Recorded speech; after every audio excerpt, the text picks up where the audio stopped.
For our next story, let's talk about Nayib Bukele. He is the president of El Salvador. He calls himself the world's coolest dictator.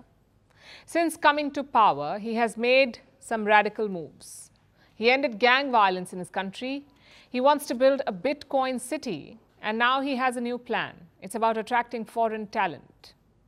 How will he do it? By giving them free passports. It's a $5 billion project.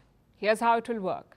El Salvador will offer a total of 5,000 passports. This will be for highly skilled foreign workers like scientists, engineers, doctors, artists, and philosophers. The government of El Salvador will help these people relocate. They will eliminate taxes and pay for all costs involved in shifting. Entire families will be accommodated. Their assets will be taken care of. And once these people move to El Salvador, bag and baggage, they will become citizens. They will have all the rights of a citizen, including the right to vote in elections. Basically, it's an all-inclusive package, everything paid for. And what does El Salvador get in return? Bukele says there's great economic gain here. He looks at these people as assets. When they come to El Salvador, they will contribute to the economy and help in the country's growth. At least that's the hope. But could they also pose some problems? The president does not think so. He says only 5,000 passports are being offered, which is only 0.1% of his country's population, which is a very small number. Yet an ambitious plan here. The big question is, will it work?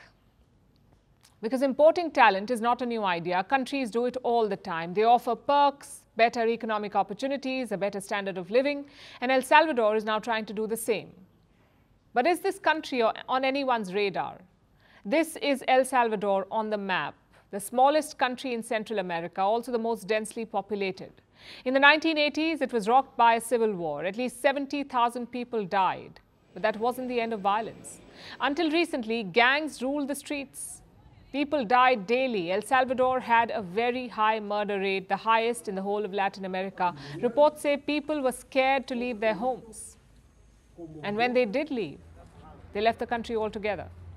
That changed with Bukele's election. He cracked down on crime. He went after gangs and put thousands of them in jail. Some of his measures were draconian, but they brought down the crime rate and shot up his popularity. He recently won a second term in office. And now he wants to attract talent, make El Salvador great again. Won't be easy. Standing in the way of his lofty goals is his country's economy. He inherited a bad economy. The gangs that ravaged the country also extorted money. At one point, they're said to have taken close to 3% of the GDP. Now, while the gangs have been tackled, the economy has not blossomed. Growth is still stagnant. It's the slowest in all of Central America. Poverty has doubled in the last 5 years. Half the population lives with food insecurity. The other half is worried about rising costs. In 2022, the country's public debt had reached $25 billion, which is the highest in 30 years, and state coffers are running low. Which brings us to Bukele's ambitious plans. First, it was Bitcoin. He tried to make his country a crypto haven. In 2019, he brought a migration law to expedite citizenship for those who donated Bitcoin. It didn't work. So now Bukele has changed tack. He's offering perks to import talent. We'll keep you posted on how this one turns out.